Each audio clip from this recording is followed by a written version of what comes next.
Hi, I'm Michelle Houchens, the Mile High Medium. Thank you so much for joining us. I'm excited today to take you on a little wee trip to Scotland, right here in downtown Denver. We're here today with Hazel and with Dana, who've been reunited by their grandmothers who've already crossed over.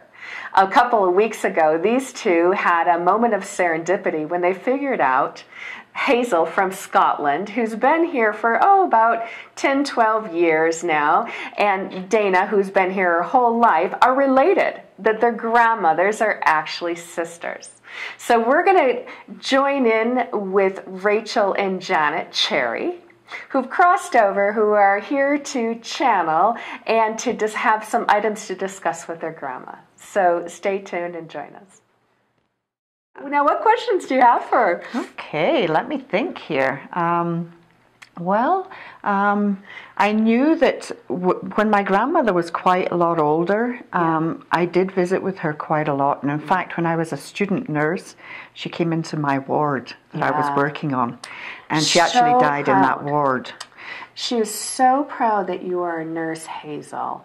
You've saved so many lives. She is just amazed at what you do and how much you know. She shakes her head all the time. She doesn't know how you know this. And that's exactly what she said to me when she came in. I don't know how you do this. Yeah. That's what she kept saying to She me. can't figure out how you remember all of this. She says she can remember things. She's telling me when you were a little girl, you had very blonde hair like you do. Right. And you'd go off on your own all the time. All the time. You'd go find places and she'd have to come search for you. Oh, all the time. In fact, they even had called the police. On one occasion, the whole village was out looking for me, and I was sleeping behind the coal shed because I love to be myself. That's really true. There is nobody else on this world that would have known that. Yeah. That's absolutely true. She said they were so worried about you.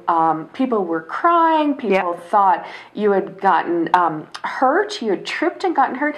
Back then, nobody really worried about somebody taking someone. No. They just thought maybe you bumped and hit your head, something like that. Because I was always tripping. Girl. You're right. Because you're a good girl. Everybody always... you would have come back. Yes. So they couldn't. So they were so upset, but so grateful when they saw you. They were relieved, is what she's saying. Yeah, I slept for like 7 hours. Yeah. Behind the coal shed. She still had it. She loves it. It represented the color of the sun and the fabric. The fabric is so light and airy. She felt like a fairy, like an angel, like a fairy. So light and easy. Well, she has pictures in this. I felt, yes, she does. She has pictures in this.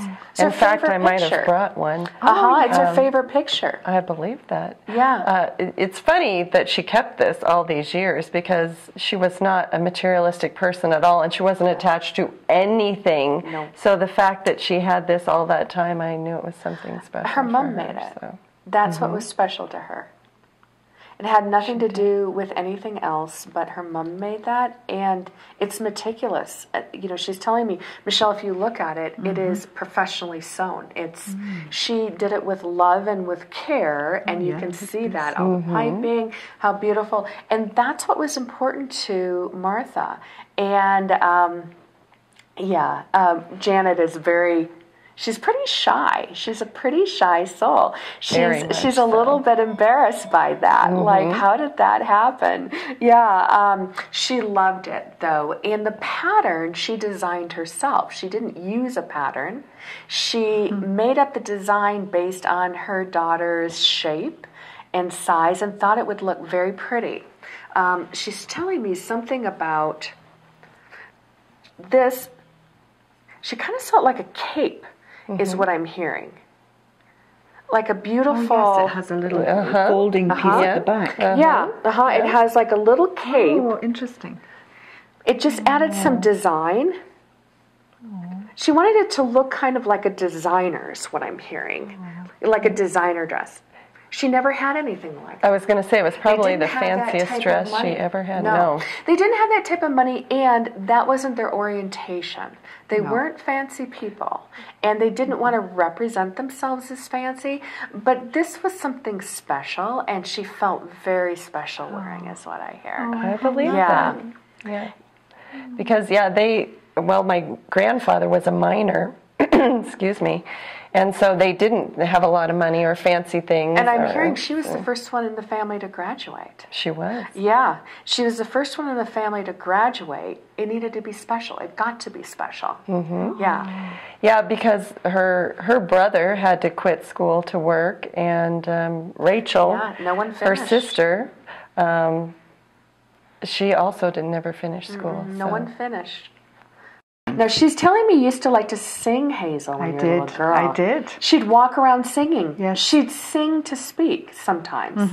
She would just be singing to the birds, and I love that. She wanted to go in and play with my animals, and I shooed her out. Like I pushed, shoot her out. That's the only place I would tell her she can look, but don't touch anything. Yes, that's exactly what she would say. You can look, but do not touch. That was her exact words. She kept a very neat house, is what she's telling me. Very house proud. Kids in the house, usually she wasn't so crazy about that. You're right. Hazel, all the time. She loved you like her daughter. You remind her of her daughter. You remind you of her mom. Very much so. Yeah. She misses both of you and giving you a big hug. Yeah, I feel her presence. I do. I do feel her presence. Oh, good. You used to like to skip? She's saying that's so you true. would skip all over the house, and inside, outside, she'd be in, she'd be out, she'd be in, she'd be out. Finally, I tell her to get out, is what I'm hearing. That's really true. Yeah. I had forgotten about that. You would run home, is what she's telling me. You would run home. She wouldn't stop. Oh, no, I ran and ran. You ran home.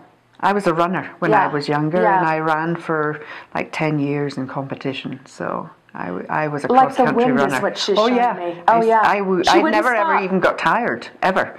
She's saying I couldn't run if I tried. But she said she would run like the wind. Yeah, that's right. She wouldn't walk down. She'd just start running. Yeah, that's exactly right. She didn't stop moving, is all I hear, until she did. A very peaceful soul to her is what she said. This active body with this very, she would call it a very peaceful mind. A mind of God is what she said. Yeah. Very good. Yeah. Good. Always wise. Yeah. Yeah. Always wise since she was 3-4 years old. She would be amazed what came out of your mouth. That's what she's telling me. She told you that. She did. She would look at you like, how do you know that? Yeah. She would say that to me. Oh. It's true. Yeah. She would say that I think that one's got sixth sight. She would tell my mother. Yeah. Now, of all the three, Rachel's very intuitive. Yes. Very intuitive. Now, she could tell a liar from a village away is what she's telling me. Or two. She just told me. Or two. Oh, she could smell them.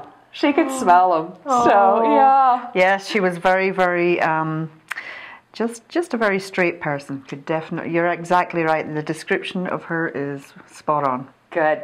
Yeah. Oh, this is so exciting, isn't it? It is. I love it. Thank you so much for thank you. sharing that information with us. I really appreciate it.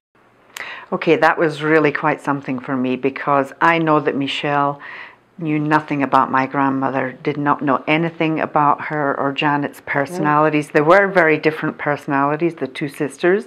I didn't know too much about Janet's personality, but Dana did fill me in on the personality of her grandmother.